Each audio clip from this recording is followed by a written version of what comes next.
ప్రస్తుతం టెక్నాలజీ పెరిగిపోతోంది. ప్రతి ఒక్కరి చేతిలో సెల్ ఫోన్లు ఉంటున్నాయి. వాటితోనే ఎక్కువ సమయం గడిపేస్తున్నారు. అయితే ఒకప్పుడు పిల్లల దగ్గర నుంచి పెద్దవారి వరకు ఏదైనా చరిత్ర, కొత్త విషయాల కోసం పుస్తకాలను చదివేవారు. కానీ ఇప్పుడు సెల్ ఫోన్లు, కంప్యూటర్లలోనే చదివేస్తున్నారు. ఇవి ఉపయోగకరమే అయినా పుస్తకాలు చదవడం వల్ల లాభాలు చాలా ఉన్నాయి. ఈ క్రమంలోనే పుస్తకాలను చదవాలని ప్రభుత్వాలు, పలు స్వచ్ఛంద సంస్థలు అవగాహన కార్యక్రమాలు నిర్వహిస్తుంటాయి. తాజాగా తమిళనాడులోని తిరువళ్ళూరులో కూడా బుక్ ఫెయిర్ నిర్వహించారు. ఈ కార్యక్రమం 10 రోజుల పాటు సాగనుంది.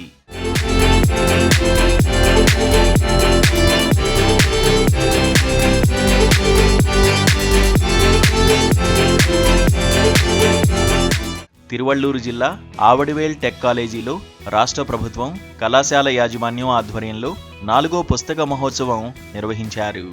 ఈ బుక్ రీడింగ్ కార్యక్రమంలో 4000 మంది విద్యార్థులు పాల్గొన్నారు.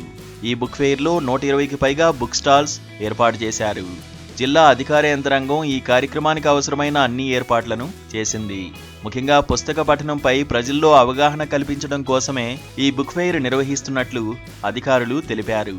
వేల్టెక్ కళాశాల ఆధ్వర్యంలో నిర్వహించిన ఈ కార్యక్రమంలో 4000 మంది విద్యార్థులు పుస్తకాలు చదివారని చెప్పారు. ఇక బుక్ ఫెయిర్ సందర్భంగా తమిళనాడు మంత్రి అతిపెద్ద బెలూన్ను ఎగురవేశారు.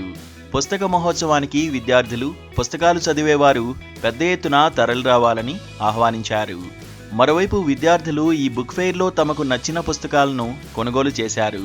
బుక్ ఫెయిర్ తిరువళ్ళూరు అని కనిపించేలా 4000 మంది విద్యార్థులతో మానవహారం నిర్వహించారు. ఈ దృశ్యాలను డ్రోన్ కెమెరాలతో చిత్రీకరించారు. ప్రస్తుతం ఈ వీడియోలు సోషల్ మీడియాలో వైరల్ అవుతున్నాయి. కాగా చదవడం ఆన్లైన్లో మాత్రమే కాకుండా పుస్తకాలను పఠించడం అలవాటు చేసుకోవాలని చెబుతున్నారు. అయితే పుస్తక మహోత్సవాల్లో భాగంగా జిల్లా యంత్రాంగం రచయితలను సత్కరించనుంది.